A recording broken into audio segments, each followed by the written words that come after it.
Kenapa Nabi Muhammad melarang kita ikut dalam perdebatan, majelis perdebatan? Kalau ada pertengkaran di antara kamu, sebaiknya kamu menjauh dari situ. Apa artinya situ? Apakah kita tidak boleh mendengarkan isi dari perdebatan tersebut? Di sini saya mungkin memberikan sedikit tambahan. Bisa saja setelah mulai perdebatan, kita akan tahu inti perdebatan itu apa. Mungkin kita bisa melihat sedikit intinya dan mendengarkan saja. Karena belum tentu juga pendapat kita kalau kita ikut dalam berdebat di situ benar. Dan belum tentu pendapat orang yang memulai perdebatan itu karena inti perdebatan biasanya topiknya pertama dulu kan. Mungkin juga tidak salah.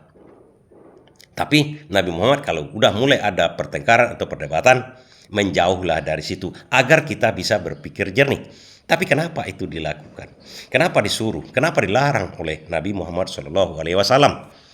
Sebuah ilustrasi akan saya berikan kepada kawan-kawan. Kenapa hal itu dilarang dalam agama Islam? Singa adalah raja hutan. Macan dan keledai adalah rakyatnya. Keledai biasanya dipersonifikasikan sebagai makhluk idiot dan keras kepala.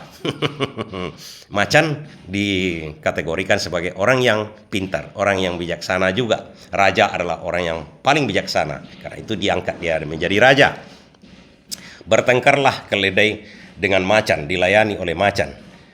Keledai mengatakan bahwa rumput itu warnanya biru, dan macan tahu rumput itu warnanya hijau, hijau biru, berbeda. Langit yang biru, kalau rumput hijau. Bersekeraslah keledai ini mengatakan pendapatnya, argumennya dengan kiasan-kiasan macam-macam. Macan tahu itu salah, salah betul, dan semua orang juga tahu itu. Tapi keledai ini karena menginginkan pendapatnya diterima, akhirnya bertengkar sampai menyebut masalah pribadi segala macam. Akhirnya pertengkaran itu karena tidak selesai dibawalah ke depan Raja Singa. Karena sampai malam, larut malam ini pertengkaran ini. Dibangunkanlah Raja Singa malam-malam hari sedang ngantuk berat. Apa masalahmu? Karena dia melayani rakyatnya. Begini Paduka, keledai mengatakan rumput itu biru, saya mengatakan hijau. Paduka juga tahu hijau kan? Ya benar keledai. Ya Paduka, rumput itu kan warnanya biru. Begini alasannya. Tersenyum Raja Singa ini. Benar kau keledai. Macan kau salah. Karena itu kau dihukum 3 hari tidak boleh berbicara apapun. Sekarang kebenarannya adalah keledai. Senanglah hati keledai. Pergi dari situ menang debat. Dari pertengkaran itu. Karena dia memang dipersonifikasikan orang yang bodoh. Dia yang penting menang debat. Menang merasa benar. Pergilah dari situ. Macan bingung. Kenapa dia dihukum lagi 3 hari tak boleh bicara? Akhirnya dia mendekati raja. Hei Raja Singa, bukankah engkau juga tahu rumput itu warnanya hijau? Dan kenapa langsung kamu menghukum saya?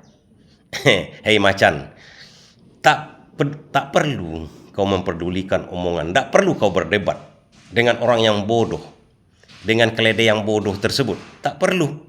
Untuk apa kamu berdebat dengan orang yang bodoh? Kalau mau bertengkar, berdiskusi namanya dengan orang-orang yang pintar. Sudah tahu, kau juga tahu rumput itu warnanya hijau. Lantas kenapa Paduka membenarkan? Karena dia bodoh. Ngapain lagi diperbaiki pun, dikatakan pun kepada dia tidak akan masuk ke kepalanya.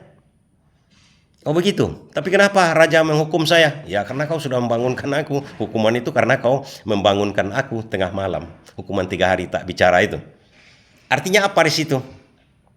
Tak perlu kita berdebat dengan orang yang bodoh. Tapi perlunya kita mendengarkan apa pendapat dia. Bisa jadi dia benar. Ilustrasi yang lain adalah seperti begini kawan-kawan. Seorang profesor kan, kemudian kempes bannya di depan rumah sakit jiwa. Di situ bertengkarlah di pagar rumah sakit jiwa itu banyak orang gila yang melihat dia di situ. Begitu dia membuka ban yang kempes itu, mau menukar dengan ban serapnya, tiba-tiba baut 4 biji ban serap dari mobil sedannya itu, mobil yang dibukanya itu, ban yang dibuka yang kempes tersebut, menggelinding kemana-mana, hilang. Bingung dia kan, bagaimana memasang ban serap yang utuh kalau ini menggelinding setelah dibukanya, setelah hilang baut yang 4 itu. Begitu kebingungan dia, datang orang gila ini dari balik pagar. Karena bingung dia melihat profesor ini, dia mengatakan kepada profesor ini, "Hei profesor bodoh." Nah, bodoh, kuncinya bodoh. Kau ambil masing-masing dari 3 ban yang utuh itu 1 baut. Kemudian kau pasangkan 3 itu ke ban yang akan kau tukar ini.